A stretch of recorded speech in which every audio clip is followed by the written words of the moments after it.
ਨਮਸਕਾਰ ਆਦਾਬ ਸਤਿ ਸ੍ਰੀ ਅਕਾਲ ਹਮਦਰਦ ਟੀਵੀ ਦੇਖਣ ਵਾਲੇ ਸਾਰੇ ਦਰਸ਼ਕਾਂ ਦਾ ਸਵਾਗਤ ਹੈ ਪ੍ਰੋਗਰਾਮ ਹਮਦਰਦ ਇਮੀਗ੍ਰੇਸ਼ਨ ਮੈਟਰਸ ਦੇ ਵਿੱਚ ਮੈਂ ਹਾਂ ਤਰਨਜੀਤ ਕੌਰ ਘੁੰਮਣ ਹਾਸਲਾਂ 'ਚ ਲੈ ਕੇ ਤੁਹਾਡਾ ਆਪਣਾ ਪ੍ਰੋਗਰਾਮ ਜਿਹਦੇ ਵਿੱਚ ਅੱਜ ਅਸੀਂ ਗੱਲਬਾਤ ਕਰਾਂਗੇ ਕੈਨੇਡੀਅਨ ਇਮੀਗ੍ਰੇਸ਼ਨ ਦੇ ਬਾਰੇ ਵਿੱਚ ਅੱਜ ਦਿਨ ਬੁੱਧਵਾਰ ਤੇ ਟੋਰਾਂਟੋ ਸਮੇਂ ਦੇ ਮੁਤਾਬਿਕ ਇਸ ਵਕਤ 3 ਵੱਜ ਚੁੱਕੇ ਨੇ ਸੋ ਕੈਨੇਡੀਅਨ ਇਮੀਗ੍ਰੇਸ਼ਨ ਸੰਬੰਧੀ ਤੁਹਾਡਾ ਕੋਈ ਵੀ ਸਵਾਲ ਹੈਗਾ ਸਾਨੂੰ ਅੱਜ ਦੇ ਲਾਈਵ ਪ੍ਰੋਗਰਾਮ ਵਿੱਚ ਤੁਸੀਂ ਕਾਲ ਕਰ ਸਕਦੇ ਹੋ ਤੁਹਾਡੇ ਸਵਾਲਾਂ ਦੇ ਜਵਾਬ ਦੇਣ ਲਈ ਤੇ ਕੈਨੇਡੀਅਨ ਇਮੀਗ੍ਰੇਸ਼ਨ ਸੰਬੰਧੀ ਤਾਜ਼ਾ ਅਪਡੇਸ਼ਨ ਦੇਣ ਲਈ ਸਾਡੇ ਨਾਲ ਜੁੜ ਚੁੱਕੇ ਨੇ ਜੀ ਆਈਸੀਸੀ ਇਮੀਗ੍ਰੇਸ਼ਨ ਤੋਂ ਮਿਸਟਰ ਮਨੂ ਦੱਤਾ ਸਵਾਗਤ ਹੈ ਸਰ ਤੁਹਾਡਾ Hamdard group thank you very much Tarun ji ਸਭ ਤੋਂ ਪਹਿਲਾਂ ਤਾਂ ਤੁਹਾਨੂੰ ਤੇ ਸਾਰੇ ਹੀ ਵਿਊਅਰਸ ਨੂੰ ਆਈਸੀਸੀ ਇਮੀਗ੍ਰੇਸ਼ਨ ਦੀ ਸਮੁੱਚੀ ਟੀਮ ਵੱਲੋਂ ਸਤਿ ਸ਼੍ਰੀ ਅਕਾਲ ਨਮਸਕਾਰ ਤੇ ਆਦਾਬ and thank you very much for having us on air and good to see you back thank you sir thank you so much ਕੀ ਹਾਲ ਚਾਲ ਨੇ ਤੁਹਾਡੇ ਆਲ ਗੁੱਡ ਤਰਨ ਜੀ ਸਰ ਇਮੀਗ੍ਰੇਸ਼ਨ ਦੀ ਗੱਲ ਕਰੀਏ ਤਾਂ ਇਸ ਵਕਤ ਕਾਫੀ ਲੀਨੀਅੰਟ ਹੋਇਆ ਇਮੀਗ੍ਰੇਸ਼ਨ ਵਿਭਾਗ ਤੇ ਜਿਸ ਤਰੀਕੇ ਨਾਲ ਸਕੋਰਸ ਨੀਚੇ ਜਾ ਰਹੇ ਨੇ 75 ਕਦੇ ਇਮੇਜਿਨ ਨਹੀਂ ਕੀਤਾ ਸੀ ਲੇਟੈਸਟ ਜਿਹੜਾ ਹੁਣੀ ਡਰਾ ਨਿਕਲ ਕੇ ਹਟਿਆ ਬੀਤੇ ਦਿਨੀ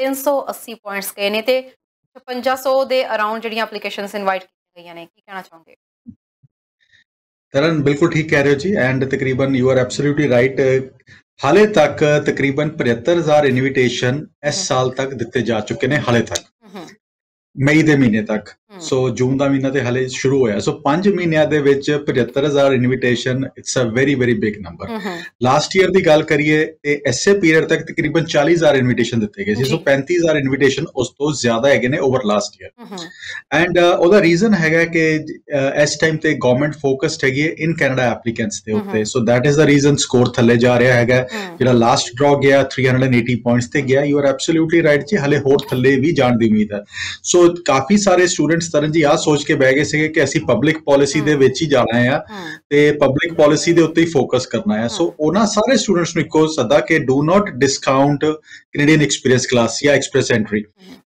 ਐਂਟਰੀ ਦੇ ਵਿੱਚ ਵੀ ਹਲੇ ਬਹੁਤ ਸਾਰੀ ਆਪਸ਼ਨ ਤੁਹਾਡੇ ਵਾਸਤੇ ਹੋ ਸਕਦੀਆਂ ਹੈਗੀਆਂ ਆਪਣੀ ਜੌਬ ਦੇ ਉੱਤੇ ਆਪਣੇ ਆਈਲੈਟ ਸਕੋਰ ਦੇ ਉੱਤੇ ਫੋਕਸ ਰੱਖੋ ਐਂਡ ਈਵਨ ਗ੍ਰੇਡ 12 ਵਾਲੇ ਜਿਹੜੇ ਬੱਚੇ ਹੈਗੇ ਨੇ ਉਹ ਵੀ ਆਰਾਮ ਨਾਲ ਪਿਕ ਹੋ ਸਕਦੇ ਨੇ ਪ੍ਰੋਵਾਈਡਡ 1 ਸਾਲ ਦਾ ਉਹਨਾਂ ਦੇ ਕੋਲ ਕੈਨੇਡੀਅਨ ਐਕਸਪੀਰੀਅੰਸ ਹੋਵੇ ਜੀ ਸਰ ਜਿਵੇਂ ਤੁਸੀਂ ਗੱਲ ਕੀਤੀ ਹੈ ਬੱਚਿਆਂ ਦੀ ਕਿ ਜਿਹੜੇ ਡਰਾ ਦੇ ਵਿੱਚ ਉਹਨਾਂ ਨੇ ਜਿਹੜਾ ਪਾਇਲਟ ਪ੍ਰੋਜੈਕਟ ਦੀ ਇਸ ਵਕਤ ਸ਼ੁਰੂਆਤ ਹੋਈ ਸੀ ਪਿੱਛੇ ਪਬਲਿਕ ਪ੍ਰੋਗਰਾਮ ਦੀ ਤੇ ਉਹਦੇ ਵਿੱਚ 40000 ਐਪਲੀਕੇਸ਼ਨ ਸੀ ਜਿਹੜੀਆਂ ਪਹਿਲੇ ਹੀ ਦਿਨ ਜਿਹੜਾ ਕੋਟਾ ਭਰ ਚੁੱਕਿਆ ਸੀ ਇਹਦੇ ਬਾਰੇ ਗੱਲ ਕਰਾਂਗੇ ਦਰਸ਼ਕ ਇੱਕ ਜੁੜ ਗਏ ਨੇ ਸਤਿ ਸ਼੍ਰੀ ਅਕਾਲ ਜੀ ਕਿੱਥੋਂ ਬੋਲ ਰਹੇ ਹੋ ਤੇ ਕੀ ਸਵਾਲ ਹੈ ਤਰਨ ਬੇਟੇ ਸਤਿ ਸ਼੍ਰੀ ਅਕਾਲ ਮੈਂ ਦਰਸ਼ਨ ਸਿੰਘ ਬੋਲ ਰਿਹਾ ਬੇਨੀ ਭੇਖ ਤੋਂ ਬੇਟੇ ਜੀ ਸਰ ਦੱਸੋ ਜੀ ਮੈਂ ਪੁੱਛਣਾ ਸੀ ਜਿਹੜੀਆਂ ਨੈਣੀ ਕੇਅਰ ਗਿਵਰ ਦੀਆਂ ਐਪਲੀਕੇਸ਼ਨਾਂ 2021 ਦੀਆਂ ਵੀ ਉਹਨਾਂ ਦੇ ਟੈਂਪਰੇਰੀ ਨੰਬਰ ਕਦੋਂ ਪਾਉਣੇ ਨੇ ਤੇ ਦੂਜਾ ਕੁਐਸਚਨ ਮੇਰਾ ਹੈਗਾ ਬੇਟੇ ਵੀ ਜਿਹੜੀ ਆਪਾਂ OCI ਲੈਂਦੇ ਆ ਨਾ ਵੀ ਅਪਲਾਈ ਕਰਨ ਤੋਂ ਕਿੰਨੇ ਚਿਰ ਬਾਅਦ ਆਪਾਂ ਨੂੰ OCI ਕਾਰਡ ਆ ਜਾਂਦਾ ਹੈ OCI ਕਾਰਡ ਜੀ ਠੀਕ ਹੈ ਜੀ 1 ਮਿੰਟ ਲਈ ਤੁਸੀਂ ਹੋਲਡ ਕਰਿਓ ਮਨੂ ਜੀ ਤੁਸੀਂ ਕੁਝ ਪੁੱਛਣਾ ਇਹਨਾਂ ਤੋਂ ਜਾਂ ਫਿਰ ਆਨਸਰ ਦਈਏ ਆਪਾਂ ਆਨਸਰ ਦੇਾਂਗੇ ਤੁਸੀਂ ਟੀਵੀ ਸਕਰੀਨ ਤੇ ਆਨਸਰ ਸੁਣ ਸਕਦੇ ਹੋ ਜੀ ਕਾਲ ਕਰਨ ਲਈ ਸ਼ੁਕਰੀਆ ਠੀਕ ਹੈ ਸਰ ਪਹਿਲਾਂ ਇਹਨਾਂ ਨੇ ਪੁੱਛਿਆ ਸੀ ਜਿਹੜਾ 2021 ਦੇ ਵਿੱਚ ਜਿਨ੍ਹਾਂ ਨੇ ਹੁਣ ਨੈਨੀ ਦਾ ਲਗਾਇਆ ਹੋਇਆ ਫਾਈਲਸ ਉਹਨਾਂ ਦੇ ਟੈਂਪਰੇਰੀ ਨੰਬਰ ਕਦੋਂ ਤੱਕ ਆਉਣ ਦੀ ਸੰਭਾਵਨਾ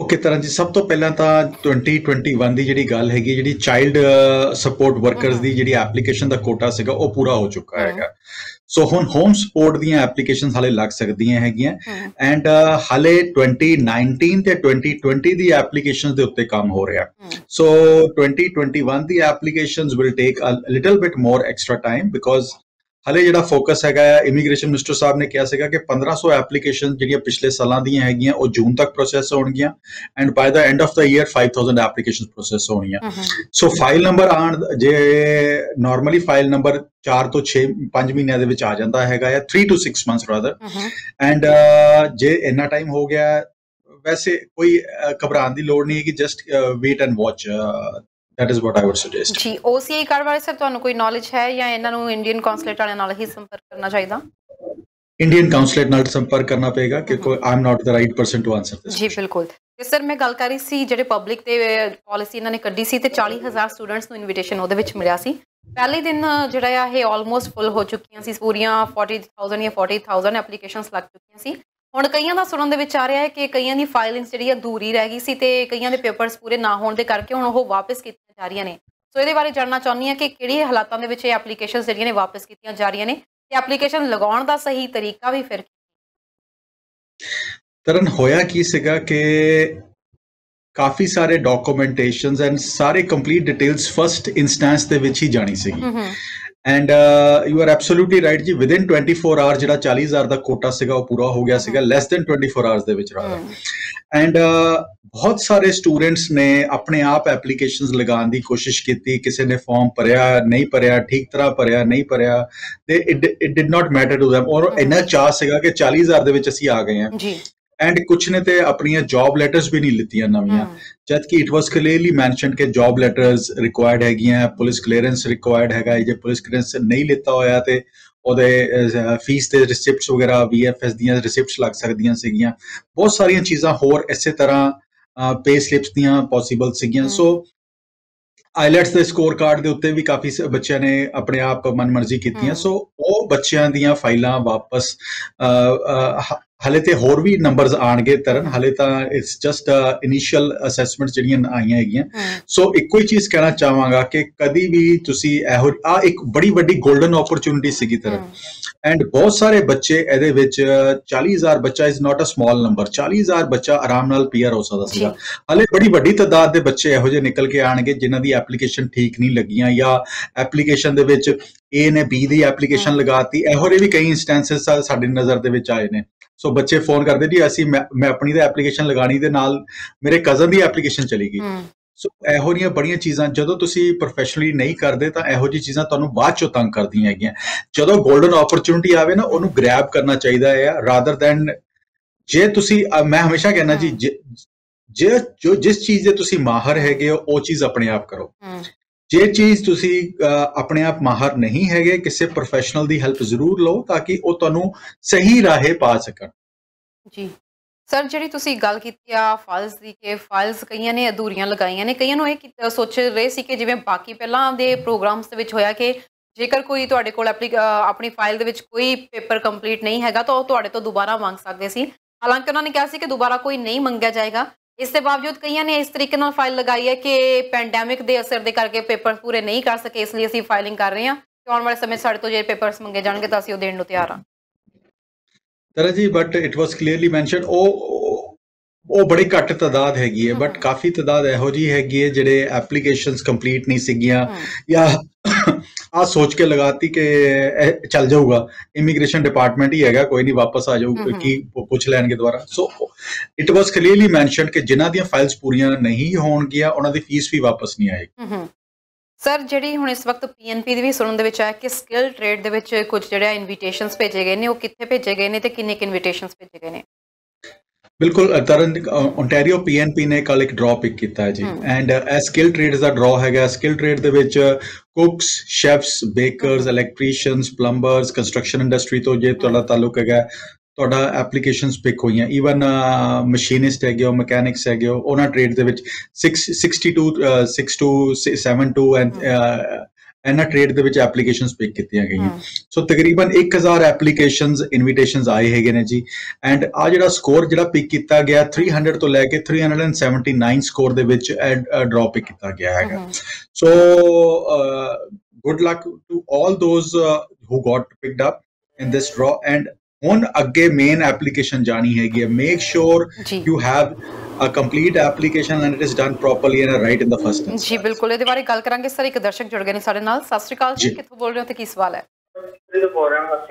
ਸਰ ਨਮਸਕਾਰ ਸਰ, ਮੈਂ ਨਾ ਆਪਣੇ ਮਦਰ ਦੀ HSC ਫਾਈਲ ਨਾ ਅਗਲੇ ਹਫਤੇ ਲਾਣੀ ਹੈ ਆਪਣੇ, ਤੇ ਮੇਰੇ ਮਦਰ ਦੀ HSC ਫਾਈਲ ਲਾਣੀ ਹੈ ਆਪਣੇ 2 ਹਫ਼ਤੇ ਬਾਅਦ, ਤੇ ਉਹਨਾਂ ਦਾ ਵਿਜ਼ਟਰ ਵੀਜ਼ਾ ਉਹਨਾਂ ਦਾ 25 ਜੁਲਾਈ ਨੂੰ ਮੁੱਕ ਜਾਣਾ ਸੀ। ਉਹਨਾਂ ਨੂੰ ਮੈਨੂੰ ਆਪਣਾ ਜੇ HSC ਫਾਈਲ ਲਾਉਣਾ ਤੇ ਮੈਨੂੰ ਨਾਲ ਨਾਲ ਉਹਨਾਂ ਦਾ ਵਿਜ਼ਟਰ ਵੀਜ਼ਾ ਵੀ ਲਾਉਣ ਦੀ ਲੋੜ ਹੈ ਜਾਂ ਨਹੀਂ ਲੋੜ ਹੈਗੀ? ਮੇਰਾ ਕੁਐਸਚਨ ਹੈ ਕਿ HSC ਦੀ ਫਾਈਲ ਮੈਂ ਅਗਲੇ ਹਫ਼ਤੇ ਲਾ ਰਿਹਾ, ਤੇ ਜੇ ਵਿਜ਼ਟਰ ਵੀਜ਼ਾ ਉਹਨਾਂ ਦਾ 25 ਜੁਲਾਈ ਨੂੰ ਖਤਮ ਹੋਣਾ, ਮਤਲਬ ਉਹਨਾਂ ਦਾ ਅੱਗੇ ਐਕਸਟੈਂਸ਼ਨ ਆਫ ਵਿਜ਼ਟਰ ਵੀਜ਼ਾ ਲਾਉਣ ਦੀ ਲੋੜ ਹੈਗੀ HSC ਦੇ ਫਾਈਲ ਦੇ ਨਾਲ, ਜਾਂ ਇਹ ਜੋੜੀ ਹੈ ਜਾਂ ਨਹੀਂ ਜੋੜੀ? 1 ਮਿੰਟ ਲਈ ਤੁਸੀਂ ਹੋਲਡ ਕਰਿਓ। ਮਨੂ ਦੱਤਾ ਜੀ, ਤੁਹਾਨੂੰ ਸਵਾਲ ਸਮਝ ਆ ਗਿਆ? ਕੁਝ ਪੁੱਛਣਾ ਤੁਸੀਂ ਆਨਸਰ ਦਈਏ। ਆਨਸਰ ਦੇਾਂਗੇ ਤਰ੍ਹਾਂ। ਠੀਕ ਹੈ ਜੀ, ਤੁਸੀਂ ਟੀਵੀ ਸਕਰੀਨ ਤੇ ਆਨਸਰ ਸੁਣ ਸਕਦੇ ਹੋ ਜੀ। ਕਾਲ ਕਰਨ ਲਈ ਥੈਂਕ ਯੂ ਤੁਹਾਡਾ। ਥੈਂਕ ਯੂ ਵੈਰੀ ਮਚ ਜੀ ਸਰ। ਤਰਨ, ਐਸੇ ਕਰਕੇ ਮੈਂ ਕਹਿੰਦਾ ਜੀ ਕਿ ਨੀਮ ਹਕੀਮ ਖਤਰਾਏ ਜਾਨ। ਸੋ ਬਹੁਤ ਸਾਰੇ ਲੋਕ ਵੈਬਸਾਈਟ ਤੇ ਦੇਖ ਕੇ, ਬਲੌਗਸ ਪੜ੍ਹ ਕੇ ਐਪਲੀਕੇਸ਼ਨ ਪੁੱਟ ਅਪ ਕਰਨ ਦੀ ਕੋਸ਼ਿਸ਼ ਕਰਦੇ ਨੇ, ਐਂਡ ਉਹਦੇ ਵਿੱਚ ਕੁਝ ਤਾਦਾਦ ਇਹੋ ਜਿਹੀ ਵੀ ਹੈਗੀ ਜਿਹੜੀ ਸਕਸੈਸਫੁਲ ਹੋ ਜਾਂਦੀ ਹੈ, ਕੁਝ ਤਾਦਾਦ ਇਹੋ ਜਿਹੀ ਵੀ ਹੈਗੀ ਜਿਹੜੀ ਕੇਸ ਖਰਾਬ ਕਰਕੇ ਬਹਿ ਜਾਂਦੀ ਹੈਗੀ। ਸੋ ਪਹਿਲੀ ਗੱਲ ਜੀ ਕਿ ਕਦੀ ਵੀ ਤੁਸੀਂ ਕੈਨੇਡਾ ਦੇ ਵਿੱਚ ਰਹਿਣਾ ਹੈਗਾ, ਜਿਹੜੀ ਮਰਜ਼ੀ ਐਪਲੀਕੇਸ਼ਨ ਲਗਾਣੀ ਹੋਵੇ, you should always be in status. ਭਾਵੇਂ ਉਹ ਹਿਊਮੈਨਿਟੇਰੀਅਨ ਐਂਡ ਕੰਪੈਸ਼ਨੇਟ ਗਰਾਊਂਡ ਦੀ ਐਪਲੀਕੇਸ਼ਨ ਹੈਗੀ ਹੈ, ਸਟੇਟਸ ਦਾ ਖਿਆਲ ਤੁਸੀਂ ਆਪ ਰੱਖਣਾ ਹੈਗਾ। ਤੁਸੀਂ ਵਿਜ਼ਿਟ ਤੇ ਆਏ ਹੋਏ ਹੋ, ਸਟੇਟਸ ਦਾ ਖਿਆਲ ਤੁਸੀਂ ਆਪ ਰੱਖਣਾ ਹੈਗਾ। Government is not responsible, so you have to be careful. Yes, status is very very important, ਨਹੀਂ ਤਾਂ ਕੋਈ ਵੀ ਐਪਲੀਕੇਸ਼ਨ ਥਰੂ ਨਹੀਂ ਹੋਈ ਜੀ। ਤੇ ਸਰ ਅਸੀਂ ਗੱਲਬਾਤ ਕਰ ਰਹੇ ਸੀ ਪੀਐਨਪੀ ਦੀ। ਇਸ ਵਕਤ ਅਸੀਂ ਦੇਖ ਰਹੇ ਹਾਂ ਕਿ 380 ਦੇ ਉੱਤੇ ਸਕੋਰਸ ਆ ਚੁੱਕੇ ਆ। ਪੀਐਨਪੀ ਦੇ ਵੀ ਨਾਲ ਦੀ ਨਾਲ ਡਰਾਸ ਨਿਕਲ ਰਹੇ ਨੇ, ਸਕਿੱਲ ਟ੍ਰੇਡ ਦੇ ਵਿੱਚ ਆ ਗਿਆ। ਉੱਤੋਂ ਦੀ ਜਿਹੜੀ ਸਰਕਾਰ ਹੈ ਉਹ ਵੀ ਕੋਈ ਨਾ ਕੋਈ ਪਬਲਿਕ ਪ੍ਰੋਗਰਾਮ ਦੀ ਸ਼ੁਰੂਆਤ ਕਰ ਰਹੀ ਹੈ, ਬਾਰ-ਬਾਰ ਐਵੇਂ ਦੇ ਪ੍ਰੋਗਰਾਮਸ ਲੈ ਕੇ ਆ ਰਹੀ ਹੈ। ਸੋ ਸਟੂਡੈਂਟਸ ਦੇ ਲਈ ਇਸ ਵਕਤ ਜਿਹੜੇ ਹੈਗੇ ਨੇ ਉਹਨਾਂ ਦੇ ਲਈ ਹੋਰ ਓਪਰਚੁਨਿਟੀਜ਼ ਦੀ ਗੱਲ ਕੀਤੀ ਜਾਵੇ ਤਾਂ ਕੀ ਸੋਚਦੇ ਹੋ ਤੁਸੀਂ ਆਉਣ ਵਾਲੇ ਸਮੇਂ ਦੇ ਵਿੱਚ ਕਿਵੇਂ ਦਾ ਰਹੇਗਾ ਇਮੀਗ੍ਰੇਸ਼ਨ? ਤਰਨ ਤੁਸੀਂ ਆਹ ਦੇਖੋ ਕਿ 5 ਮਹੀਨਿਆਂ ਦੇ ਵਿੱਚ ਪਹਿਲੇ ਅਸੀਂ ਫੈਬਰੂਰੀ ਦੇ ਵਿੱਚ 27,332 ਐਪਲੀਕੇਸ਼ਨਸ ਪਿਕ ਹੁੰਦੀਆਂ ਦੇਖੀਆਂ 75 ਦੇ ਸਕੋਰ ਦੇ ਉੱਤੇ। ਉਸ ਤੋਂ ਬਾਅਦ 40,000 ਇਨਵੀਟੇਸ਼ਨ ਆ ਗਏ ਸਟੂਡੈਂਟਸ ਵਾਸਤੇ। ਉਹ ਸਟੂਡੈਂਟਸ ਵੀ ਪਿਕ ਹੋ ਗਏ ਜਿਨ੍ਹਾਂ ਦੇ ਕੋਲ ਵਰਕ ਐਕਸਪੀਰੀਅੰਸ ਹਲੇ ਸ਼ੁਰੂ ਹੀ ਕੀਤਾ ਸੀਗਾ, ਪੜ੍ਹਾਈ ਕੰਪਲੀਟ ਕੀਤੀ ਸੀ ਤੇ ਵਰਕ ਐਕਸਪੀਰੀਅੰਸ ਸ਼ੁਰੂ ਕੀਤਾ ਸੀ, ਉਹ ਵੀ ਪਿਕ ਹੋ ਗਏ ਜੀ। ਹੁਣ ਐਸੈਂਸ਼ੀਅਲ ਸਰਵਿਸਿਜ਼ ਦੇ ਵਿੱਚ ਐਂਡ ਹੈਲਥ ਸਰਵਿਸਿਜ਼ ਦੇ ਵਿੱਚ ਐਪਲੀਕੇਸ਼ਨਸ ਲੱਗ ਰਹੀਆਂ ਹੈਗੀਆਂ। ਸੋ 10,000 ਐਪਲੀਕੇਸ਼ਨਸ ਹੋ ਗਈਆਂ ਜੀ ਇਸ ਟਾਈਮ ਤੇ ਐਸੈਂਸ਼ੀਅਲ ਦੇ ਵਿੱਚ, ਐਂਡ ਹਲੇ ਹੈਲਥ ਸਰਵਿਸਿਜ਼ ਦੇ ਵਿੱਚ ਬੜੀਆਂ ਘੱਟ ਐਪਲੀਕੇਸ਼ਨਸ ਹੋਈਆਂ ਹੈਗੀਆਂ। ਸੋ ਹਲੇ ਓਪਰਚੁਨਿਟੀਜ਼ ਹੋਰ ਵੀ ਆਣੀਆਂ ਹੈਗੀਆਂ। ਈਵਨ ਪੀਐਨਪੀ ਦੇ ਵਿੱਚ ਕਾਫੀ ਐਪਲੀਕੇਸ਼ਨਸ ਪਿਕ ਹੋਣਗੀਆਂ ਜੀ। ਬਟ ਬੱਚਿਆਂ ਨੂੰ ਇੱਕੋ ਚੀਜ਼ ਕਿ ਆਹ ਸੋਚ ਕੇ ਨਾ ਬਹਿ ਜਾਓ ਕਿ ਮੈਨੂੰ ਸਭ ਕੁਝ ਪਤਾ ਆ। Seek help of a consultant. ਤੁਸੀਂ ਅਲਬਰਟਾ ਦੇ ਵਿੱਚ ਹੈਗੇ ਹੋ, ਅਲਬਰਟਾ ਦੇ ਕਿਸੇ ਕੰਸਲਟੈਂਟ ਦੇ ਕੋਲ ਜਾ ਕੇ, ਕੈਲਗਰੀ ਦੇ ਵਿੱਚ ਹੈਗੇ ਹੋ, ਕੈਲਗਰੀ ਦੇ ਵਿੱਚ ਕੰਸਲਟੈਂਟ ਤੁਹਾਡੇ ਆਸ-ਪਾਸ ਹੈਗੇ ਨੇ ਜਾਂ ਜਿਨ੍ਹਾਂ ਨੇ ਤੁਹਾਡੀ ਹੈਲਪ ਕੀਤੀ ਹੋਈ ਹੈ, ਉਹਨਾਂ ਨਾਲ ਬੈਠ ਕੇ ਆਪਣਾ ਕੇਸ ਡਿਸਕਸ ਕਰੋ। ਕਈ ਵਾਰੀ ਤੁਸੀਂ ਛੋਟੇ ਪੈਸੇ ਬਚਾਉਣ ਦੇ ਵਿੱਚ ਵੱਡਾ ਨੁਕਸਾਨ ਕਰਾ ਲੈਂਦੇ ਹੋ। ਸੋ ਇਹੋ ਜੀ ਚੀਜ਼ ਦੇ ਅਵੋਇਡ ਕਰਿਆ ਜੇ। ਐਂਡ ਸਟੂਡੈਂਟਸ ਵਾਸਤੇ ਕੱਲਾ ਪਬਲਿਕ ਪਾਲਿਸੀ ਦੇ ਉੱਤੇ ਡਿਪੈਂਡ ਨਾ ਹੋ। PNPs and express entry CEC can be just amazing. ਹਲੇ ਤੁਹਾਨੂੰ ਨਹੀਂ ਪਤਾ ਕਿ by the end of this year, by the end of third quarter ਆ ਸਕੋਰ ਹੋਰ ਕਿੰਨਾ ਡਿਪ ਕਰੇਗਾ, and only time will tell. So prepare your file in a professional way and make sure ਕਿ ਤੁਸੀਂ ਜਿੱਥੇ ਤੁਹਾਨੂੰ ਕਨਫਿਊਜ਼ਨ ਹੈਗਾ ਜਾਂ ਜਿਹੜੀ ਚੀਜ਼ ਨਹੀਂ ਪਤਾ, ਯੂ ਹੈਵ ਅ ਕੰਸਲਟੈਂਟ ਔਰ ਅ ਲਾਇਰ ਰਿਪਰੈਜ਼ੈਂਟ ਯੂ। ਸਰ ਜਿਵੇਂ ਤੁਸੀਂ ਕਿਹਾ ਕਿ ਹਜੇ ਹੋਰ ਸਕੋਰ ਜਿਹੜਾ ਡ੍ਰੌਪ ਵੀ ਹੋ ਸਕਦੇ ਨੇ, ਪਰ ਜਿਸ ਤਰੀਕੇ ਨਾਲ ਹੁਣ ਅਸੀਂ ਦੇਖ ਰਹੇ ਹਾਂ ਕਿ ਹਾਲਾਤ ਥੋੜੇ ਸੁਧਰ ਰਹੇ ਨੇ, ਜੇ ਕੱਲ ਨੂੰ ਰਿਸਟ੍ਰਿਕਸ਼ਨਸ ਚੱਕੀਆਂ ਜਾਂਦੀਆਂ ਨੇ ਤਾਂ ਫੈਡਰਲ ਐਕਸਪ੍ਰੈਸ ਐਂਟਰੀ ਇੱਕ ਵਾਰ ਫਿਰ ਤੋਂ ਸ਼ੁਰੂਆਤ ਹੋ ਸਕਦੀ ਹੈ। CEC ਵਾਲਿਆਂ ਨੂੰ ਫਿਰ ਉਸ ਵੇਲੇ ਥੋੜਾ ਜਿਹਾ ਮੁਸ਼ਕਿਲਾਂ ਦਾ ਸਾਹਮਣਾ ਕਰਨਾ ਪੈ ਸਕਦਾ ਜੇ ਇੱਕਦਮ ਸਕੋਰ ਫਿਰ ਹਾਈ ਹੁੰਦੇ ਆ। ਸੋ ਕਈ ਵਾਰੀ ਇਦਾਂ ਹੁੰਦਾ ਕਿ ਥੋੜਾ ਜਿਹਾ ਕਿ ਈਜ਼ ਹੋ ਜਾਂਦੀ ਹੈ ਕਿ ਹੁਣ ਤਾਂ ਸਕੋਰ ਘੱਟ ਹੀ ਰਹੇ ਨੇ, ਕੋਈ ਗੱਲ ਨਹੀਂ, ਫਾਈਲ ਲਗਾ ਦੇਵਾਂਗੇ ਅਸੀਂ, ਆਪਣੇ ਪੇਪਰਸ ਰੈਡੀ ਕਰ ਦੇਵਾਂਗੇ। ਤੁਸੀਂ ਬਿਲਕੁਲ ਠੀਕ ਗੱਲ ਫੜੀ ਤਰਨ। ਮੈਨੂੰ ਬਹੁਤ ਸਾਰੇ EMPLOYERS ਦਾ ਨੋਵਾ ਸਕੋਸ਼ੀਆ, ਨਿਊ ਬ੍ਰੰਜ਼ਵਿਕ ਤੋਂ ਫੋਨ ਆ ਰਿਹਾ ਕਿ ਸਾਡੇ ਜਿਹੜੇ EMPLOYEE ਸਟੂਡੈਂਟਸ ਸੀਗੇ ਦੇ ਹੈਵ ਲੈਫਟ ਅਸ। ਸੋ ਉਹ ਬੱਚਿਆਂ ਨੇ ਫਾਈਲ ਲਗਾਈ ਆਪਣੀ 40,000 ਦੇ ਵਿੱਚ ਤੇ ਸੋਚਿਆ ਕਿ ਸਾਡੀ ਤਾਂ ਫਾਈਲ ਥਰੂ ਹੋ ਗਈ ਹੈ। ਹਲੇ ਉਹਨਾਂ ਨੂੰ ਇਹ ਨਹੀਂ ਪਤਾ ਕਿ ਜੌਬ ਲੈਟਰਸ ਤੇ ਬਹੁਤ ਸਾਰੀਆਂ ਚੀਜ਼ਾਂ EMPLOYER ਤੋਂ ਵੈਰੀਫਿਕੇਸ਼ਨਸ ਵੀ ਹੋਣੀਆਂ ਹੈਗੀਆਂ। ਸੋ ਜਿੱਥੇ ਕੰਮ ਕਰ ਰਹੇ ਹੋ ਪੂਰੀ ਸਿੰਸੀਅਰਿਟੀ, ਓਨੈਸਟੀ ਨਾਲ ਕੰਮ ਕਰੋ। ਐਂਡ ਆ ਨਾ ਸੋਚੋ ਕਿ ਆਪ ਕਹਿੰਦੇ ਆ bird in hand is always better than two in the bush. So ਜਿਹੜੀ ਨੌਕਰੀ ਤੁਹਾਡੇ ਕੋਲ ਹੈਗੀ ਹੈ, ਭਾਵੇਂ ਨੋਵਾ ਸਕੋਸ਼ੀਆ ਹੈਗੀ ਹੈ, ਨਿਊ ਬ੍ਰੰਜ਼ਵਿਕ ਹੈਗੀ ਹੈ, ਮੈਨੀਟੋਬਾ 'ਚ ਹੈਗੀ ਹੈ, ਅਲਬਰਟਾ 'ਚ ਹੈਗੀ ਹੈ, ਜਿੱਥੇ ਵੀ ਹੈਗੀ ਹੈ, ਮੇਕ ਸ਼ੋਰ ਤੁਸੀਂ ਪੂਰੀ ਸਿੰਸੀਅਰਿਟੀ ਨਾਲ, ਓਨੈਸਟੀ ਨਾਲ ਆਪਣੇ EMPLOYER ਨਾਲ ਕੰਮ ਕਰੋ, ਤਾਂ ਕਿ ਤੁਹਾਨੂੰ ਨਹੀਂ ਪਤਾ ਕਿ ਕਿਹੜੇ ਪ੍ਰੋਗਰਾਮ ਵਾਲੇ ਤੁਹਾਨੂੰ ਕਿਸ ਆਪਣੇ EMPLOYER ਦੀ ਲੋੜ ਪੈ ਜਾਵੇ, ਕਿਹੜੀ ਚੀਜ਼ ਤੁਹਾਨੂੰ ਲੈਣੀ ਪੈ ਜਾਵੇ। ਸਰ ਜਿਵੇਂ ਤੁਸੀਂ EMPLOYER ਦੀ ਗੱਲ ਕੀਤੀ ਹੈ, ਇਸ ਵਕਤ ਇਹ ਵੀ ਸੁਣਨ ਦੇ ਵਿੱਚ ਆ ਰਿਹਾ ਕਿ ਜਿਹੜੀਆਂ ਹੁਣ ਇਸ ਵਕਤ ਪ੍ਰੋਗਰਾਮ ਸ਼ੁਰੂ ਕੀਤੇ ਗਏ ਨੇ, ਇਹਦੇ ਵਿੱਚ ਵੀ ਕਾਫੀ ਈਜ਼ ਤਾਂ ਹੋਈ ਹੈ ਕਿ ਤੁਸੀਂ ਜਿਹੜਾ ਆ ਤੁਹਾਨੂੰ ਜੌਬ ਲੈਟਰ ਜਿਹੜੀ ਆ ਸਿਰਫ ਉਹਦੇ ਬੇਸ ਦੇ ਉੱਤੇ ਤੁਸੀਂ ਆਪਣੀ ਐਪਲੀਕੇਸ਼ਨਸ ਲਗਾਈਆਂ ਨੇ। ਆਉਣ ਵਾਲੇ ਸਮੇਂ ਵਿੱਚ ਕੀ ਇਮੀਗ੍ਰੇਸ਼ਨ ਦੇ ਵਿੱਚ ਹੋਰ ਵੀ ਐਵੇਂ ਦੇ ਪ੍ਰੋਜੈਕਟਸ ਦੇਖਣ ਨੂੰ ਮਿਲ ਸਕਦੇ ਨੇ? ਕਿਉਂਕਿ ਹੁਣੀ ਹਾਲ ਹੀ ਦੇ ਵਿੱਚ ਗੱਲ ਕਰੀਏ, ਬਹੁਤ ਵਾਰੀ ਇਹਨਾਂ ਨੇ ਨਾ ਸਿਰਫ ਸਟੂਡੈਂਟਸ ਦੇ ਲਈ ਬਲਕਿ ਵਿਜ਼ਟਰ ਵੀਜ਼ਾ ਵਾਲਿਆਂ ਲਈ ਵੀ ਕਾਫੀ ਈਜ਼ ਕੀਤੀ ਹੈ ਕਿ ਇੱਥੇ ਤੁਸੀਂ ਹੁਣ ਆਪਣਾ ਵਿਜ਼ਟਰ ਵੀਜ਼ਾ ਨੂੰ ਚੇਂਜ ਕਰ ਸਕਦੇ ਹੋ, ਤੁਸੀਂ ਵਰਕ ਪਰਮਿਟ ਲੈ ਸਕਦੇ ਹੋ। ਬਿਲਕੁਲ ਤਰ੍ਹਾਂ ਵਿਜ਼ਿਟ ਵੀਜ਼ਾ ਵਾਸਤੇ ਜਿਹੜੇ ਵੀ ਦੋਸਤ ਸਾਡੇ ਵਿਜ਼ਿਟ ਵੀਜ਼ਾ ਤੇ ਕੈਨੇਡਾ ਦੇ ਵਿੱਚ ਆਏ ਹੋਏ ਨੇ, ਹਲੇ ਉਹਨਾਂ ਵਾਸਤੇ it's a golden time. Because public policy ਦੇ ਤਹਿਤ ਜਿਹੜਾ ਐਕਸਪੀਰੀਅੰਸ ਉਹਨਾਂ ਨੇ ਵਿਜ਼ਿਟ ਵੀਜ਼ਾ ਦੀ ਐਪਲੀਕੇਸ਼ਨ ਦੇ ਵਿੱਚ ਸ਼ੋਅ ਕੀਤਾ ਸੀਗਾ, ਜੇ ਉਸ ਤਰ੍ਹਾਂ ਦਾ ਜਾਂ ਸਿਮਿਲਰ ਐਕਸਪੀਰੀਅੰਸ ਦਾ ਜੌਬ ਲੈਟਰ ਜਾਂ ਜੌਬ ਆਫਰ ਉਹਨਾਂ ਨੂੰ ਮਿਲ ਜਾਂਦਾ ਹੈਗਾ, LMIA ਮਿਲ ਜਾਂਦਾ ਹੈ, ਤੇ ਉਹਨਾਂ ਦਾ ਸਟੇਟਸ ਵਿਦਿਨ ਕੈਨੇਡਾ ਚੇਂਜ ਹੋ ਸਕਦਾ ਹੈਗਾ। ਐਂਡ ਇਸ ਸਟੇਟਸ ਚੇਂਜ ਦੇ ਵਿੱਚ ਤੁਹਾਨੂੰ ਆਈਲੈਟਸ ਜੇ ਨਹੀਂ ਵੀ ਹੈਗਾ ਤਾਂ ਵੀ ਤੁਹਾਨੂੰ ਕੋਈ ਪ੍ਰੋਬਲਮ ਨਹੀਂ ਹੋਣੀ ਚਾਹੀਦੀ।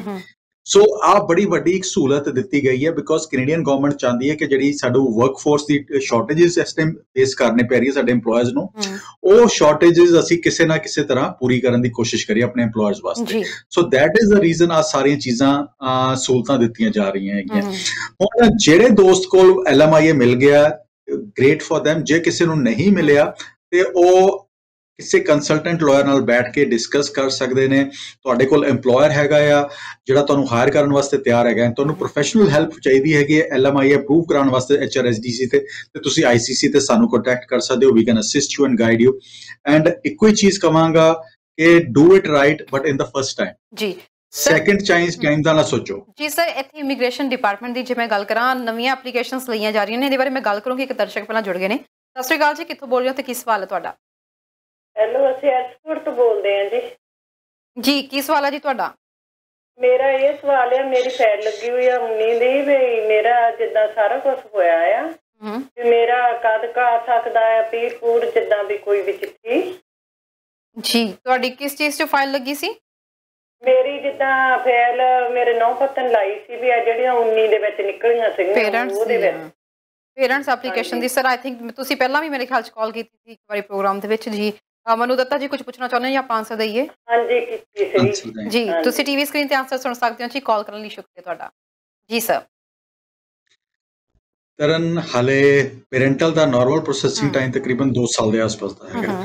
ਸੋ ਜੇ 2 ਸਾਲ ਹੋਣ ਵਾਲੇ ਹੈਗੇ ਨੇ, ਪੈਂਡੈਮਿਕ ਦੇ ਕਰਕੇ ਬਹੁਤ ਸਾਰੀਆਂ ਰਿਸਟ੍ਰਿਕਸ਼ਨਸ ਕਰਕੇ, ਟਰੈਵਲ ਰਿਸਟ੍ਰਿਕਸ਼ਨਸ ਕਰਕੇ ਫਾਈਨਲ ਸਟੇजेस ਦੀਆਂ ਐਪਲੀਕੇਸ਼ਨਸ ਅਪਰੂਵ ਨਹੀਂ ਹੋ ਰਹੀਆਂ। Otherwise she should be close ਕਿ ਜੋ 29 ਦੀ ਫਾਈਲ ਲੱਗੀ 19 ਜੀ। ਸਰ ਮੈਂ ਇਹਦੇ ਉੱਤੇ ਵੀ ਆਉਂਗੀ parents and grandparents application ਦੇ ਉੱਤੇ। ਪਹਿਲਾਂ ਜਿਹੜੀ ਮੈਂ ਗੱਲ ਕਰ ਰਹੀ ਸੀ ਕਿ ਇਸ ਵਕਤ ਸਰਕਾਰ ਜਿਹੜੀ ਇਮੀਗ੍ਰੇਸ਼ਨ ਵਿਭਾਗ ਦੀ ਗੱਲ ਕਰੀਏ, ਇਨਵੀਟੇਸ਼ਨਸ ਦੇ ਰਹੇ ਨੇ, ਪਰ ਜਿਹੜੀਆਂ ਪੁਰਾਣੀਆਂ ਐਪਲੀਕੇਸ਼ਨਸ ਤਾਂ ਆਲਰੇਡੀ ਬੈਕਲੌਗ ਇੰਨਾ ਹੋਇਆ ਪਿਆ ਕਿ ਉਹਨਾਂ ਦਾ ਪ੍ਰੋਸੈਸਿੰਗ ਉਸ ਤਰੀਕੇ ਨਾਲ ਚੱਲ ਰਹੀ ਹੈ, ਕਿਉਂਕਿ ਬਹੁਤ ਅਸੀਂ ਦੇਖ ਰਹੇ ਹਾਂ ਕਿ ਬੈਕਲੌਗਸ ਇੰਨਾ ਹੋ ਚੁੱਕਿਆ ਕਿ ਬਹੁਤ ਸਾਰੀਆਂ ਪ੍ਰੋਸੈਸਿੰਗ ਹਜੇ ਤੱਕ ਨਹੀਂ ਸੁਣਨ ਦੇ ਵਿੱਚ ਆ ਰਿਹਾ ਕਿ ਚੱਲ ਰਹੀਆਂ। ਤੁਸੀਂ ਬਿਲਕੁਲ ਠੀਕ ਕਹਿ ਰਹੇ ਹੋ ਤਰਨ। ਬੈਕਲੌਗ ਬਹੁਤ ਵੱਡੀ ਤਾਦਾਦ ਦੇ ਵਿੱਚ ਹੈਗਾ ਇਸ ਟਾਈਮ ਤੇ। ਐਂਡ ਅਸੀਂ ਸਪਾਊਜ਼ਲ ਐਪਲੀਕੇਸ਼ਨਸ ਦੀ ਗੱਲ ਕਰ ਲਈਏ, ਅਸੀਂ ਵਿਜ਼ਿਟ ਵੀਜ਼ਾ ਦੀ ਐਪਲੀਕੇਸ਼ਨਸ ਦੀ ਗੱਲ ਕਰ ਲਈਏ, ਅਸੀਂ ਵਰਕ ਪਰਮਿਟ ਦੀ ਐਪਲੀਕੇਸ਼ਨਸ ਦੀ ਗੱਲ ਕਰ ਲਈਏ, ਅਸੀਂ ਐਕਸਪ੍ਰੈਸ ਐਂਟਰੀ ਦੇ ਫਾਈਨਲ ਸਟੇजेस ਦੀ ਗੱਲ ਕਰ ਲਈਏ, ਤੇ ਐਬਸੋਲੂਟਲੀ ਬੈਕਲੌਗ ਇਸ ਟਾਈਮ ਤੰਗ ਕਰ ਰਿਹਾ ਹੈਗਾ। ਬਟ ਟਰੈਵਲ ਰਿਸਟ੍ਰਿਕਸ਼ਨਸ ਕਰਕੇ, ਬਿਕੋਜ਼ ਇੰਡੀਆ ਤੋਂ ਇਸ ਟਾਈਮ ਕੋਈ ਵੀਜ਼ਾ ਇਸ਼ੂ ਨਹੀਂ ਕੀਤੇ ਜਾ ਰਹੇ, ਐਂਡ ਟਰੈਵਲ ਰਿਸਟ੍ਰਿਕਸ਼ਨਸ ਕਰਕੇ ਟਰੈਵਲਿੰਗ ਅਲਾਉਡ ਵੀ ਨਹੀਂ ਹੈਗੀ ਜਿਨ੍ਹਾਂ ਦੇ ਕੋਲ ਵੀਜ਼ਾਸ ਵੀ ਹੈਗੇ ਨੇ। ਸੋ ਐਸੇ ਕਰਕੇ ਵਿਦ ਇਨ ਕੈਨੇਡਾ ਐਪਲੀਕੈਂਟਸ ਦੇ ਉੱਤੇ ਆਪਸ਼ਨਸ ਬਣੀਆਂ ਰਹਿਣਗੀਆਂ ਹਲੇ ਘੱਟੋ ਘੱਟ ਇੱਕ ਕੁਆਟਰ ਹੋਰ ਜੀ। ਤੇ sir parents and grandparents ਦੀ ਐਪਲੀਕੇਸ਼ਨਸ ਦੀ ਗੱਲ ਕਰੀਏ, 30,000 ਦਾ ਕਿਹਾ ਜਾ ਰਿਹਾ ਸੀ ਕਿ ਇਸ ਵਾਰੀ ਜਿਹੜਾ ਨਵਾਂ ਟਾਰਗੇਟ ਹੈ 30,000 ਐਪਲੀਕੇਸ਼ਨਸ ਦਾ ਹੋਏਗਾ। ਕਦੋਂ ਤੱਕ ਸੰਭਾਵਨਾ ਹੈ ਇਹਦੇ ਬਾਰੇ ਅਨਾਉਂਸ? ਤਰਨ ਇਹ ਵੀ 3rd ਕੁਆਟਰ ਦੇ ਵਿੱਚ ਵੀ ਆਰ ਹੋਪਿੰਗ ਕਿ ਇਹ ਐਪਲੀਕੇਸ਼ਨਸ ਐਕਸੈਪਟ ਕੀਤੀਆਂ ਜਾਣਗੀਆਂ। ਐਂਡ ਹੋਪਫੁਲੀ ਅਸੀਂ ਅਗਸਤ ਜਾਂ ਸੈਪਟੈਂਬਰ ਦੇ ਵਿੱਚ ਦੇਖਾਂਗੇ ਕਿ these applications are getting draws are getting ਉੱਥੇ ਜਾ ਕੇ ਡਰਾਜ਼ ਹੋਣਗੇ। ਐਂਡ ਸਰ ਜਿਹੜੀਆਂ ਆਪਣੇ ਬਾਕੀ ਡਾਕੂਮੈਂਟੇਸ਼ਨਸ ਤਿਆਰ ਕਰੋ, ਉਹਦੇ ਉੱਤੇ ਆਪਣੇ ਆਪਸ਼ਨ ਸੀ ਪ੍ਰਿੰਟ ਆਊਟ, ਆਪਣੇ ਨੋਟਿਸ ਆਫ ਅਸੈਸਮੈਂਟ ਆਪਣੇ ਕੋਲ ਰੱਖੋ, ਜਿਹੜੀਆਂ ਚੀਜ਼ਾਂ ਰਿਕੁਆਇਰਡ ਹੈਗੀਆਂ ਉਹ ਆਪਣੇ ਕੋਲ ਤਿਆਰ ਕਰਕੇ ਰੱਖੋ ਤਾਂ ਕਿ ਲਾਸਟ ਮਿੰਟ ਤੇ ਤੁਹਾਨੂੰ ਉਹਦੇ ਵਾਸਤੇ ਦੌੜਨਾ ਨਾ ਪਵੇ। ਸਰ ਜਿਹੜੀ ਇਨਵੈਸਟਮੈਂਟ ਮੈਂ ਕੈਟਾਗਰੀ ਦੀ ਵੀ ਗੱਲ ਕਰਾਂਗੀ, ਇੱਕ ਦਰਸ਼ਕ ਨਾਲ ਜੁੜ ਗਏ ਨੇ। ਸਤਿ ਸ਼੍ਰੀ ਅਕਾਲ ਜੀ, ਕਿੱਥੋਂ ਬੋਲ ਰਹੇ ਹੋ, ਕੀ ਸਵਾਲ ਹੈ? ਹਾਂਜੀ ਸਤਿ ਸ਼੍ਰੀ ਅਕਾਲ ਜੀ, ਮੈਂ ਸਤਿੰਦਰ ਗੱਲ ਕਰ ਰਿਹਾ ਨਿਊਜ਼ੀਲੈਂਡ ਲੈਬਰਾਡੋਰ ਤੋਂ ਜੀ।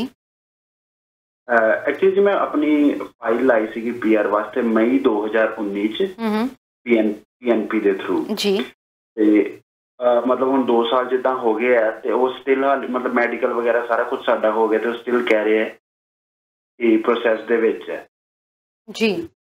ਤੇ ਇਸ ਮਤਲਬ 2019 ਦੇ ਵਿੱਚ ਹੀ ਮੇਰੀ ਫੈਮਿਲੀ ਇੰਡੀਆ ਤੋਂ ਇੱਥੇ ਆਈ ਸੀਗੀ ਕੈਨੇਡਾ ਦੇ ਵਿੱਚ ਜੀ। ਤੇ ਮਤਲਬ ਸਾਨੂੰ ਕੋਈ ਇਹ ਤੇ ਨਹੀਂ ਹੈ ਕਿ ਉਹਨਾਂ ਦੀ ਅਪਡੇਟ ਉਹਨਾਂ ਨੂੰ ਆਲਰੇਡੀ ਹੋ ਚੁੱਕੀ ਹੋਏਗੀ ਕਿ ਸਾਨੂੰ ਕੋਈ ਅਪਡੇਟ ਉਹਨਾਂ ਨੂੰ ਦੇਣ ਦੀ ਜ਼ਰੂਰਤ ਹੈ ਕਿਤੇ ਉਹਦੇ ਕਰਕੇ ਤੇ ਨਹੀਂ ਸਾਡਾ ਡਿਸੀਜਨ ਜਿਹੜਾ ਉਹ ਲੇਟ ਹੋ ਰਿਹਾ ਜੀ। ਇੱਕ ਮਿੰਟ ਇੱਕ ਕੁਐਸਚਨ ਹੋ ਜੀ ਜੀ ਹਾਂਜੀ ਇੱਕ ਕੁਐਸਚਨ ਸਿਰਫ ਹੋਰ ਸੀ ਨਾਲ ਕਿ ਜਿੱਦਾਂ ਨੈਕਸਟ ਮੰਥ ਸਾਡਾ ਵਰਕ ਪਰਮਿਟ ਮਤਲਬ ਐਕਸਪਾਇਰ ਹੋ ਰਿਹਾ ਤੇ ਉਹ ਸਾਨੂੰ ਕੰਟੀਨਿਊ ਕਰਨਾ ਪਏਗਾ ਤੇ ਉਹਦੇ ਲਈ ਕੀ ਕੰਡੀਸ਼ਨਸ ਮਤਲਬ ਹੋ ਸਕਦੀਆਂ ਨੇ, ਸਾਨੂੰ ਆਪਣੇ EMPLOYER ਕੋਲ ਜੌਬ ਲੈਟਰ ਜਾਂ ਕੀ ਮਤਲਬ ਉਹਦੀ ਰਿਕੁਆਇਰਮੈਂਟ ਕੀ ਹੈ ਇਹ ਪੁੱਛਣਾ ਜੀ ਸਰ ਤੋਂ ਜੀ। ਤੁਸੀਂ ਟੀਵੀ ਸਕਰੀਨ ਤੇ ਆਨਸਰ ਸੁਣ ਸਕਦੇ ਹੋ ਜੀ। ਕਾਲ ਕਰਨ ਲਈ ਤੁਹਾਡਾ ਬਹੁਤ ਬਹੁਤ ਸ਼ੁਕਰੀਆ। ਧੰਨਵਾਦ ਜੀ ਜੀ ਸਰ ਪਹਿਲਾਂ ਆਪਾਂ ਇਹਨਾਂ ਦੇ ਆਨਸਰ ਦੇ ਦਈਏ। ਤਰਨ ਮੈਨੂੰ ਨਹੀਂ ਪਤਾ ਕਿ ਇਹਨਾਂ ਦੀ ਫਾਈਲ ਕਿਸ ਸਟੇਜ ਦੇ ਵਿੱਚ ਇਸ ਟਾਈਮ ਤੇ ਪਈ ਹੈ। ਜੇ ਤੇ ਇਹਨਾਂ ਦੀ ਫਾਈਲ PNP ਆ ਚੁੱਕਾ ਆ ਤੇ ਐਂਡ ਫਾਈਨਲ ਸਟੇजेस ਦੇ ਵਿੱਚ ਹੈਗੀ ਹੈ ਤੇ ਇਹ ਤੇ ਇਹਨਾਂ ਨੂੰ ਨਵੇਂ LMIA ਦੀ ਲੋੜ ਨਹੀਂ ਹੈਗੀ। ਇਹਨਾਂ ਵਾਸਤੇ ਆਪਸ਼ਨਸ ਐਗਜ਼ਿਸਟ ਕਰਦੀਆਂ ਹੈਗੀਆਂ। ਉਹਦੇ ਵਾਸਤੇ ਆਪਣੇ ਕੰਸਲਟੈਂਟ ਜਾਂ ਲਾਇਰ ਨਾਲ ਡਿਸਕਸ ਕਰੋ। ਜੇ ਨਹੀਂ ਹੈਗਾ ਤੇ they can always reach us out and we can help them। And ਦੂਸਰੀ ਗੱਲ ਕਿ ਫੈਮਿਲੀ ਨੂੰ ਅਪਡੇਟ ਨਹੀਂ ਕੀਤਾ, ਆ ਮੇਰੀ ਸਮਝ ਤੋਂ ਬਾਹਰ ਹੈਗਾ। ਬਿਕੋਜ਼ ਜੇ ਫੈਮਿਲੀ ਟਰੈਵਲ ਕੀਤੀ ਸੀਗੀ, ਤੁਸੀਂ ਐਪਲੀਕੇਸ਼ਨ ਆਪਣੀ ਪੁੱਟ ਅਪ ਕੀਤੀ ਹੈਗੀ, ਤੁਸੀਂ ਅਪਡੇਟ ਕਿਉਂ ਨਹੀਂ ਕੀਤਾ?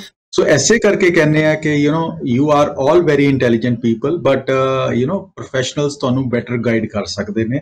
ਸੋ ਨਿਊ ਫਾਊਂਡ ਐਂਡ ਲੈਬਰਾਡੋਰ ਦੇ ਵਿੱਚ ਜਿਹੜਾ ਕੋਈ ਕੰਸਲਟੈਂਟ ਲਾਇਰ, ਇਮੀਗ੍ਰੇਸ਼ਨ ਲਾਇਰ ਤੁਹਾਡੇ ਆਸ-ਪਾਸ ਹੈਗਾ, ਉਹਨਾਂ ਨਾਲ ਡਿਸਕਸ ਕਰੋ ਜਾ ਕੇ case. that would be a better suggestion from my side। ਜੀ ਬਿਲਕੁਲ ਸਰ, ਇਹਨਾਂ ਨੇ ਵੀ ਕਿਹਾ ਸੀ ਕਿ ਐਕਸਪਾਇਰ ਹੋਣ ਵਾਲਾ ਵਾ ਇਹਨਾਂ ਦਾ ਜਿਹੜਾ ਵਰਕ ਪਰਮਿਟ ਹੈ, ਕਿ ਉਹਨੂੰ ਪੁੱਛਣਾ ਚਾਹੁੰਦੇ ਨੇ ਉਹਦੇ ਬਾਰੇ ਵੀ। ਹਾਂਜੀ ਤਰਨ, ਮੈਂ ਉਹਦੇ ਬਾਰੇ ਵੀ ਕਿਹਾ ਕਿ ਜੇ ਤੇ ਇਹਨਾਂ ਦੀ ਫਾਈਲ ਫਾਈਨਲ ਸਟੇजेस ਦੇ ਵਿੱਚ ਹੈਗੀ ਹੈ ਤੇ ਡਿਫਰੈਂਟ ਆਪਸ਼ਨ ਹੈਗੀ ਹੈ। ਜੇ ਹਾਲੇ PNP ਦੇ ਵਿੱਚ ਪਈ ਹੋਈ ਹੈ ਤੇ ਫਿਰ ਇਹਨਾਂ ਨੂੰ LMIA ਲੈ ਕੇ ਆਪਣੀ ਐਕਸਟੈਂਸ਼ਨ ਦੁਬਾਰਾ ਪਾਣੀ ਪਈ। ਜੀ ਬਿਲਕੁਲ ਸਰ, ਸਾਡੇ ਨੈਕਸਟ ਕਾਲਰ ਵੀ ਜੁੜ ਗਏ ਨੇ, ਅਸੀਂ ਉਹਨਾਂ ਦੀਆਂ ਵੀ ਕਾਲਸ ਲੈ ਲਈਏ। ਸੋ ਸਤਿ ਸ਼੍ਰੀ ਅਕਾਲ ਜੀ, ਕਿੱਥੋਂ ਬੋਲ ਰਹੇ ਹੋ ਤੇ ਕੀ ਸਵਾਲ ਹੈ? ਹਾਂਜੀ, ਮੈਂ ਵਿਨਪੈਕ ਤੋਂ ਬੋਲ ਰਹੀ ਹਾਂ ਜੀ। ਜੀ ਦੱਸੋ ਜੀ, ਕੀ ਸਵਾਲ ਹੈ? ਸਵਾਲ ਹੈ, ਮੇਰੀ ਸਿਸਟਰ ਆ ਜੀ ਇੱਥੇ ਬਰੈਂਪਟਨ ਆਈ ਹੋਈ ਆ। ਉਹਨੂੰ ਉਦੋਂ ਦਾ 6-7 ਸਾਲ ਹੋ ਗਏ ਆਉਂਦੀ ਜਾਂ ਸੁਪਰ ਵੀਜ਼ਾ ਤੇ ਆ। ਉਹਦਾ ਜਿਹੜਾ ਲਾਟਰੀ ਸਿਸਟਮ ਸੀ ਉਹਦੇ ਵਿੱਚ ਅਪਲਾਈ ਕੀਤਾ ਸੀ, ਉਹ 'ਚ ਤਾਂ ਨੰਬਰ ਨਹੀਂ ਆਇਆ। ਹੋਰ ਕੋਈ ਪ੍ਰੋਸੀਜਰ ਹੈਗਾ ਜਿਹਦੇ ਨਾਲ ਚਾਹੇ ਲੌਂਗ ਟਾਈਮ ਹੀ ਹੋਵੇ, ਪੱਕੇ ਤੌਰ ਤੇ ਅਪਲਾਈ ਕਰ ਸਕਣ? ਉਹਨਾਂ ਦੇ ਹਸਬੈਂਡ ਵੀ ਹੈ ਨਹੀਂ, ਉਹਨਾਂ ਦਾ ਬੇਟਾ ਇਕੱਲਾ ਹੀ ਆ, ਉਹ ਇੱਥੇ ਰਹਿੰਦਾ। ਬੇਟੇ ਦਾ ਕੀ ਸਟੇਟਸ ਆ ਜੀ ਉਰੇ? PR ਆ ਜਾਂ ਸਿਟੀਜ਼ਨ? PR ਆ ਜਾਂ ਸਿਟੀਜ਼ਨ ਆ? ਉਹ PR ਆ ਮੇਰਾ ਖਿਆਲ ਆ। ਸਿਟੀਜ਼ਨ ਬਾਰੇ ਤਾਂ ਮੈਨੂੰ ਬੇਟਾ ਨਹੀਂ ਪਤਾ ਜੀ। 1 ਮਿੰਟ ਲਈ ਹੋਲਡ ਕਰਿਓ ਸਰ, ਕੁਝ ਪੁੱਛਣਾ ਜਾਂ ਆਨਸਰ ਦਈਏ ਆਪਾਂ? ਆਨਸਰ ਦੇਵਾਂਗੇ। ਤੁਸੀਂ ਆਨਸਰ ਸੁਣ ਸਕਦੇ ਹੋ ਜੀ ਟੀਵੀ ਤੇ। ਕਾਲ ਕਰਨ ਲਈ ਥੈਂਕ ਯੂ ਤੁਹਾਡਾ। ਨੈਕਸਟ ਕਾਲਰ ਜੁੜ ਗਏ ਨੇ ਜੀ। ਸਤਿ ਸ਼੍ਰੀ ਅਕਾਲ, ਕਿੱਥੋਂ ਬੋਲ ਰਹੇ ਹੋ ਜੀ, ਕੀ ਸਵਾਲ ਹੈ? ਸਤਿ ਸ਼੍ਰੀ ਅਕਾਲ ਜੀ। ਤੁਹਾਨੂੰ ਜੀ ਸਤਿ ਸ਼੍ਰੀ ਅਕਾਲ ਜੀ। ਮੈਂ ਪੁੱਛਣਾ ਵੀ ਜਿਹੜੀਆਂ ਹੁਣ ਮਾਰਚ 'ਚ PR ਦੀਆਂ ਫਾਈਲਾਂ ਲਈਆਂ ਸੀ, ਉਹਨਾਂ ਦੇ ਨੰਬਰ ਕਦੋਂ ਆਉਣਗੇ? ਮਾਰਚ ਵਿੱਚ ਜਿਹੜੀਆਂ PR ਦੀਆਂ ਫਾਈਲਸ ਸੀ ਜਮ੍ਹਾਂ ਕਰਾਈਆਂ ਸੀ ਆਪਾਂ। ਹਾਂ, ਪੇਰੈਂਟਸ ਦੀਆਂ। ਓਕੇ, ਪੇਰੈਂਟਸ ਦੀਆਂ ਜਿਹੜੀਆਂ ਫਾਈਲਸ ਸੀਆਂ ਜੀ। 1 ਮਿੰਟ ਲਈ ਤੁਸੀਂ ਹੋਲਡ ਕਰਿਓ ਸਰ, ਕੁਝ ਪੁੱਛਣਾ ਜਾਂ ਆਨਸਰ ਦਈਏ? ਆਨਸਰ ਦੇ। ਤੁਸੀਂ ਟੀਵੀ ਸਕਰੀਨ ਤੇ ਆਨਸਰ ਸੁਣ ਸਕਦੇ ਹੋ ਜੀ। ਕਾਲ ਕਰਨ ਲਈ ਤੁਹਾਡਾ ਥੈਂਕ ਯੂ ਸਰ। ਵਿਨੀਪੈਗ ਤੋਂ ਪਹਿਲਾਂ ਜਿਨ੍ਹਾਂ ਦੀ ਕਾਲ ਆਈ ਸੀ ਕਿ ਉਹਨਾਂ ਦੀ ਸਿਸਟਰ ਇੱਥੇ ਸੁਪਰ ਵੀਜ਼ਾ ਤੇ ਹੈ ਤੇ ਉਹਨਾਂ ਦਾ ਬੇਟਾ ਸ਼ਾਇਦ PR ਜਾਂ ਸਿਟੀਜ਼ਨ, ਉਹਨਾਂ ਨੇ ਨਹੀਂ ਕਲੀਅਰ ਕੀਤਾ। ਪੁੱਛਣਾ ਚਾਹੁੰਦੇ ਨੇ ਕਿ ਕੋਈ ਵੇ ਹੈ ਕਿ ਉਹਨਾਂ ਦੀ ਸਿਸਟਰ ਜਿਹੜੀ ਇੱਥੇ ਪਰਮਾਨੈਂਟਲੀ ਰਹਿ ਸਕਦੀ ਹੋਵੇ? Tarun, parental sponsorship, parents grandparents ਦੀ sponsorship, that's the first option.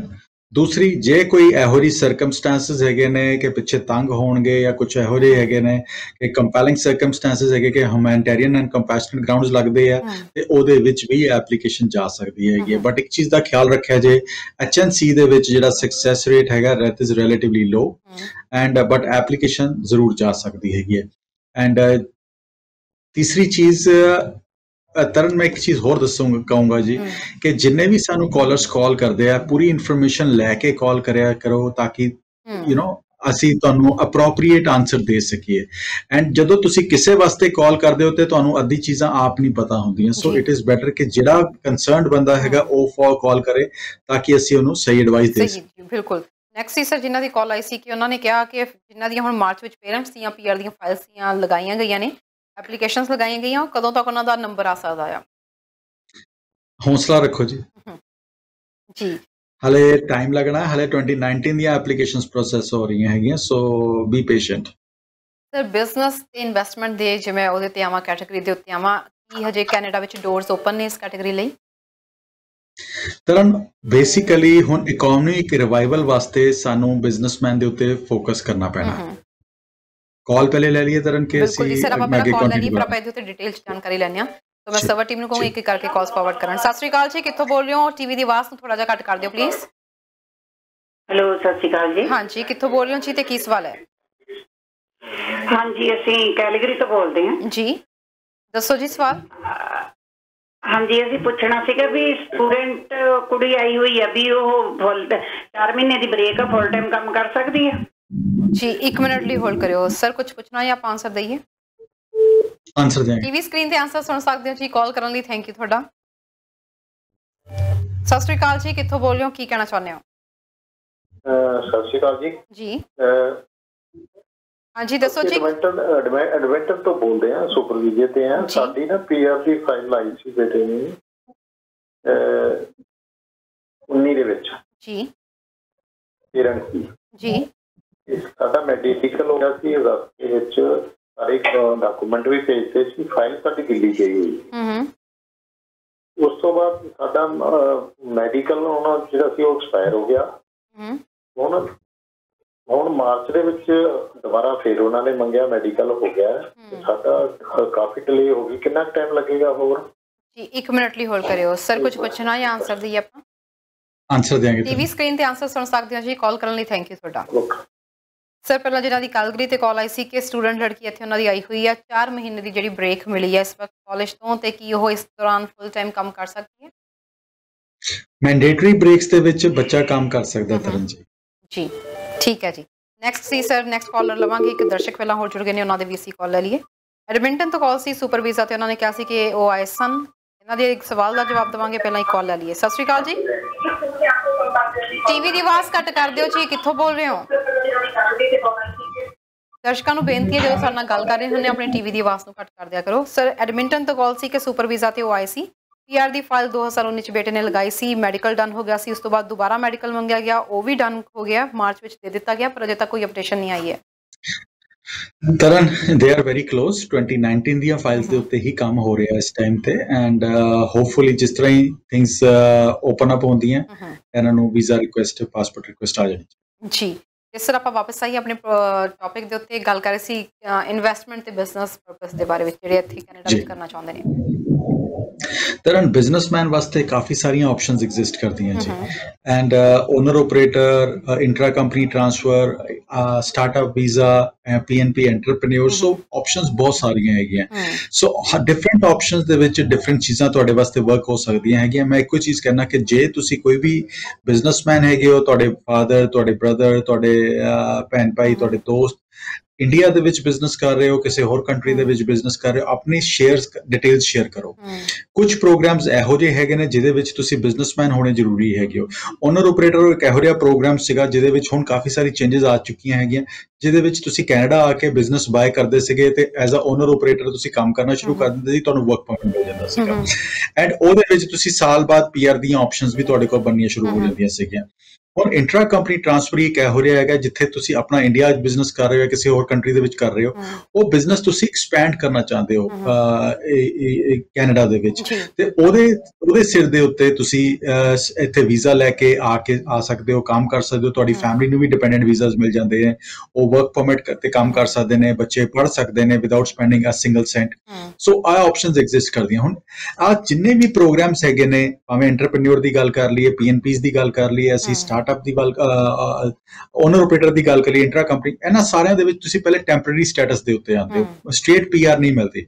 Startup ਇੱਕ ਇਹੋ ਜਿਹਾ ਵੀਜ਼ਾ ਹੈਗਾ ਜਿਹਦੇ ਵਿੱਚ ਤੁਸੀਂ ਸਟ੍ਰੇਟ PR ਵਾਸਤੇ ਕੁਆਲੀਫਾਈ ਕਰਦੇ ਹੋ ਤੁਸੀਂ ਲੈਂਡ ਹੀ ਐਜ਼ ਅ ਪਰਮਾਨੈਂਟ ਰੈਜ਼ੀਡੈਂਟ ਕਰ ਸਕਦੇ ਹੋ ਉਹਦੇ ਵਿੱਚ ਸੋ ਉਹਦੇ ਵਿੱਚ ਤੁਹਾਨੂੰ ਟੈਂਪਰੇਰੀ ਸਟੇਟਸ ਤੇ ਨਹੀਂ ਆਉਣਾ ਚਾਹੁੰਦੇ ਕੋਈ ਗੱਲ ਨਹੀਂ ਤੁਹਾਡੀ ਤਕਰੀਬਨ 1.5 ਸਾਲ 1.5 ਸਾਲ ਦੇ ਵਿੱਚ ਤੁਸੀਂ ਸਟਾਰਟਅਪ ਦੇ ਵਿੱਚ ਲੈਂਡਡ ਆ ਸਕਦੇ ਹੋ ਬਟ ਉਹਦੇ ਵਿੱਚ ਸਭ ਤੋਂ ਇੰਪੋਰਟੈਂਟ ਚੀਜ਼ ਕੀ ਹੈਗੀ ਹੈ ਕਿ ਤੁਹਾਡੇ ਕੋਲ ਕੋਈ ਇਹੋ ਜਿਹਾ ਆਈਡੀਆ ਇਹੋ ਜਿਹਾ ਈਵਨ ਤੁਸੀਂ ਜੌਬ ਕਰਦੇ ਹੋ ਬਿਜ਼ਨਸ ਕਰਦੇ ਹੋ ਤੁਹਾਡੇ ਕੋਲ ਬਹੁਤ ਜ਼ਿਆਦਾ ਇਨਵੈਸਟਮੈਂਟ ਵਾਸਤੇ ਪੈਸੇ ਨਹੀਂ ਹੈ ਤਾਂ ਵੀ ਤੁਸੀਂ ਸਟਾਰਟਅਪ ਵਿੱਚ ਸਕਸੈਸਫੁਲ ਹੋ ਸਕਦੇ ਹੋ ਓਨਲੀ ਥਿੰਗ ਤੁਹਾਡੇ ਕੋਲ ਕੋਈ ਇਨੋਵੇਟਿਵ ਆਈਡੀਆ ਕੋਈ ਇਨੋਵੇਟਿਵ ਇਹੋ ਜਿਹਾ ਚੀਜ਼ ਹੋਣੀ ਚਾਹੀਦੀ ਹੈ ਜਿਹੜੀ ਇਨਵੈਸਟਰਸ ਨੂੰ ਪਸੰਦ ਆਵੇ ਜਿੱਥੇ ਇਨਵੈਸਟਰ ਨੂੰ ਲੱਗੇ ਕਿ yes it is worth spending and giving my letter of support to these people so ਉਸ ਕੈਟੇਗਰੀ ਦੇ ਵਿੱਚ 6 ਮਹੀਨੇ ਲੱਗਦੇ ਨੇ ਜੀ ਲੈਟਰ ਆਫ ਸਪੋਰਟ ਮਿਲਣ ਤੋਂ ਭਾਵੇਂ ਉਹ ਐਂਜਲ ਇਨਵੈਸਟਰਸ ਹੈਗੇ ਨੇ ਭਾਵੇਂ ਉਹ ਬਾਕੀ ਇਨਵੈਸਟਰਸ ਹੈਗੇ ਨੇ ਉਹਨਾਂ ਤੋਂ ਲੈ ਕੇ ਉਸ ਤੋਂ ਬਾਅਦ ਇੰਡੀਆ ਦੇ ਵਿੱਚ ਜਾਂ ਬਾਕੀ ਕੰਟਰੀਜ਼ ਦੇ ਵਿੱਚ 8 ਮਹੀਨੇ ਤੋਂ 12 ਮਹੀਨੇ ਦਾ ਟਾਈਮ ਲੱਗਦਾ ਪੁਲਿਸ ਕਲੀਅਰੈਂਸ ਐਂਡ ਮੈਡੀਕਲਸ ਹੁੰਦੇ ਐਂਡ ਤੁਸੀਂ ਸਟ੍ਰੇਟ ਅਵੇ ਔਨ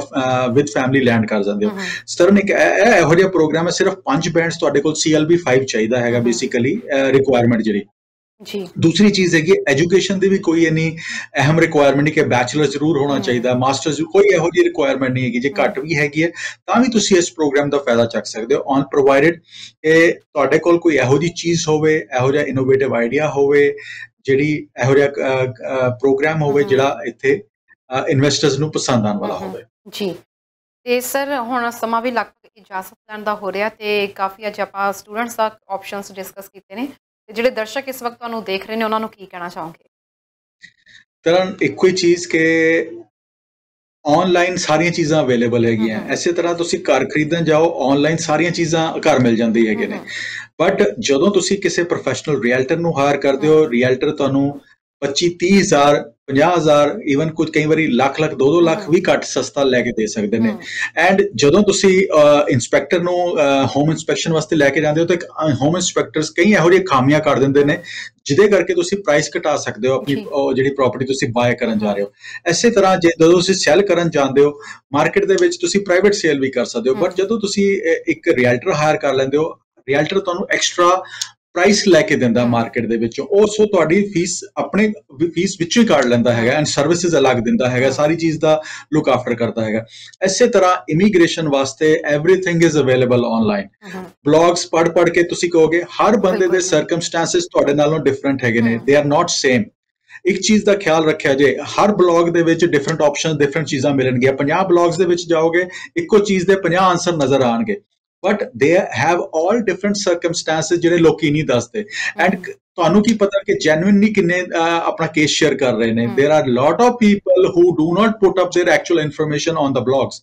ਸੋ ਜਦੋਂ ਤੁਸੀਂ ਕੰਸਲਟੈਂਟ ਲਾਇਰ ਨੂੰ ਸਰਵਿਸਿਜ਼ ਲੈਂਦੇ ਹੈਗੇ ਹੋ, they give you professional advice, professional services looking into your particular circumstances, particular case ਤੁਹਾਡਾ ਦੇਖਦਿਆਂ ਹੋਇਆ ਉਹ ਤੁਹਾਨੂੰ ਸੁਜੈਸਟ ਕਰਦੇ ਨੇ। ਸੋ ਮੇਰਾ ਇੱਕੋ ਹੀ ਸੁਜੈਸ਼ਨ ਹੈਗਾ ਜੀ, ਈਵਨ ਇੰਟਰਨੈਸ਼ਨਲ ਸਟੂਡੈਂਟਸ ਜਿਹੜੇ ਓਨਟਾਰੀਓ ਦੇ ਵਿੱਚ ਜਾਂ ਪੂਰੇ ਕੈਨੇਡਾ ਦੇ ਵਿੱਚ ਕਿਤੇ ਵੀ ਬੈਠੇ ਜੌਬ ਕਰ ਰਹੇ ਹੋ, ਕੱਲਾ ਪਬਲਿਕ ਪਾਲਿਸੀ ਦੇ ਉੱਤੇ ਜ਼ਿਆਦਾ ਨਾ ਸੋਚੋ ਕਿ ਇਹੀ ਮੈਂ ਇਹਦੇ 'ਚ ਹੀ ਹੋ ਜਾਣਾ ਹੈ।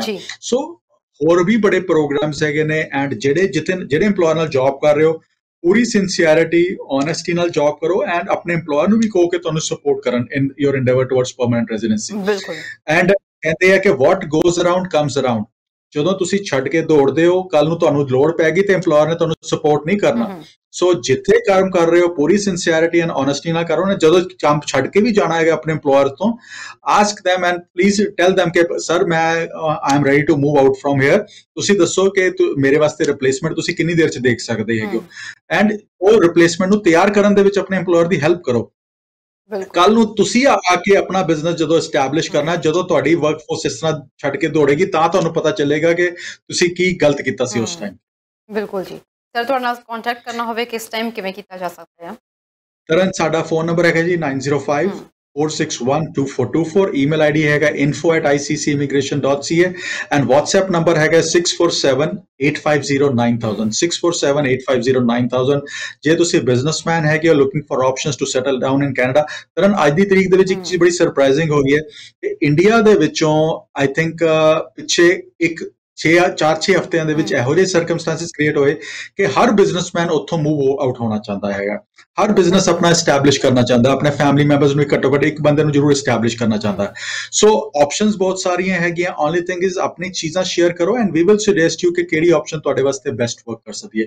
ਸੋ WhatsApp ਨੰਬਰ ਹੈਗਾ ਜੀ 6478509000 6478509000। ਐਂਡ ਇੱਕ ਚੀਜ਼ ਹੋਰ, ਕਈ ਵਾਰੀ ਨਾ ਕੁਝ ਚੀਜ਼ਾਂ ਬੜੀਆਂ ਆਸਾਨ ਨਜ਼ਰ ਆਉਂਦੀਆਂ ਹੈਗੀਆਂ। 200 ਪੁਆਇੰਟ ਦਾ LMI ਬੜਾ ਆਸਾਨ ਮਿਲ ਰਿਹਾ ਜੀ। 200 ਪੁਆਇੰਟ ਦਾ ਸਰਵਿਸ ਕੈਨੇਡਾ ਨੂੰ ਕਲੀਅਰ ਇਨਸਟਰਕਸ਼ਨਸ ਹੈਗੀਆਂ ਸਰਵਿਸ ਕੈਨੇਡਾ ਵੱਲੋਂ ਕਿ do not issue a 200 points LMI ਹੈ। ਐਂਡ ਜੇ ਉਹ ਇਸ਼ੂ ਹੋਏਗਾ ਉਹ company has to be substantially big, but there are agents in the market. ਮੈਂ ਕੰਸਲਟੈਂਟ ਨਹੀਂ ਕਹਿ ਰਿਹਾ ਇੱਥੇ, ਲਾਇਰਸ ਨਹੀਂ ਕਹਿ ਰਿਹਾ, ਏਜੰਟਸ ਹੈਗੇ ਨੇ ਜਿਹੜੇ ਤੁਹਾਡੇ ਤੋਂ ਪੈਸੇ ਲੈ ਕੇ ਕਹਿੰਦੇ ਨੇ 200 ਪੁਆਇੰਟ ਦਾ it is done deal. So ਜੇ ਪਹਿਲੇ 5000 LMIAs ਅਪਰੂਵ ਹੁੰਦੇ ਸੀਗੇ ਤਰਨ ਜੀ 200 ਪੁਆਇੰਟ ਦੇ, ਅੱਜ ਦੀ ਤਰੀਕ ਦੇ ਵਿੱਚ ਉਹ ਨੰਬਰ 100 ਤੋਂ ਵੀ ਘੱਟ ਲੈ ਗਏ ਹੈਗੇ ਨੇ। ਸੋ ਇੰਨੀ ਘੱਟ ਤਾਦਾਦ ਦੇ ਵਿੱਚ ਇਸ਼ੂ ਹੋ ਰਹੇ ਹਨ। ਉਹ ਵੀ ਉਹ ਲੈਜੀਟੀਮੇਟ ਕੰਪਨੀਆਂ ਦਾ ਇਸ਼ੂ ਹੋ ਰਿਹਾ ਜਿੱਥੇ ਉਹਨਾਂ ਦੇ ਰੈਵਨਿਊਜ਼, ਉਹਨਾਂ ਦੇ ਫਾਈਨੈਂਸ਼ੀਅਲ ਉਸ ਤਰ੍ਹਾਂ ਦੇ ਹੈਗੇ ਨੇ। So do not fall for traps. ਕਈ ਵਾਰੀ ਚੀਜ਼ਾਂ ਬਹੁਤ ਆਸਾਨ ਲੱਗਦੀਆਂ ਹੈਗੀਆਂ ਤੇ ਆਹ ਹੋ ਹੀ ਗਿਆ ਜੀ। It is not actually. ਜਿਹੜੀ ਚੀਜ਼ ਆਸਾਨੀ ਨਾਲ ਮਿਲਦੀ ਪਈ ਹੈ ਉਦੋਂ ਚੰਗੀ ਤਰ੍ਹਾਂ ਦੇਖੋ ਪਰਖੋ ਕਿ ਉਹ ਸੱਚ ਵੀ ਹੈਗੀ ਹੈ ਕਿ ਝੂਠ ਹੀ ਚੱਲ ਰਿਹਾ ਹੈਗਾ। ਬਿਲਕੁਲ ਜੀ ਸਰ, ਬਹੁਤ ਬਹੁਤ ਸ਼ੁਕਰੀਆ ਸਾਡੇ ਪ੍ਰੋਗਰਾਮ 'ਚ ਆਉਣ ਲਈ ਤੇ ਸਾਡੇ ਦਰਸ਼ਕਾਂ ਦੇ ਸਵਾਲਾਂ ਦੇ ਜਵਾਬ ਦੇਣ ਲਈ। ਹੁਣ ਵੀ ਕਾਲਸ ਆ ਰਹੀਆਂ ਸੀ ਪਰ ਹੁਣ ਸਮਾਂ ਇਜਾਜ਼ਤ ਨਹੀਂ ਦੇ ਰਿਹਾ ਕਿ ਆਪਾਂ ਹੋਰ ਅੱਗੇ ਪ੍ਰੋਗਰਾਮ ਨੂੰ ਵਧਾਈਏ। ਤੁਹਾਡਾ ਬਹੁਤ ਬਹੁਤ ਧੰਨਵਾਦ ਪ੍ਰੋਗਰਾਮ 'ਚ। Thank you very much Tarn. Thank you ਜੀ। ਸੋ ਦੋਸਤੋ, ਇਸੇ ਸਾਡਾ ਪ੍ਰੋਗਰਾਮ ਇਮੀਗ੍ਰੇਸ਼ਨ ਮੈਟਰਸ ਫਿਲਹਾਲ ਦਿਓ ਇਜਾਜ਼ਤ। ਤੁਸੀਂ ਮਨੂ ਦੱਤਾ ਜੀ ਨਾਲ ਸੰਪਰਕ ਕਰਨਾ ਚਾਹੁੰਦੇ ਹੋ, ਨੰਬਰਸ ਤੁਹਾਨੂੰ ਦੇ ਦਿੱਤੇ ਗਏ ਨੇ, ਤੁਸੀਂ ਉਹਨਾਂ ਤੇ ਕਾਲ ਕਰ ਸਕਦੇ ਹੋ। ਫਿਲਹਾਲ ਇਸ ਪ੍ਰੋਗਰਾਮ ਵਿੱਚ ਦਿਓ ਇਜਾਜ਼ਤ। ਬਹੁਤ ਛੇਤੀ ਮਰਗਿੰਦ ਨਾਚੀ ਹਾਜ਼ਰ ਹੋ ਰਹੇ ਨੇ ਲੈ ਕੇ ਆਪਣਾ ਪ੍ਰੋਗਰਾਮ। ਦੇਖਦੇ ਰਹੋ ਹਮਦਰਦ TV।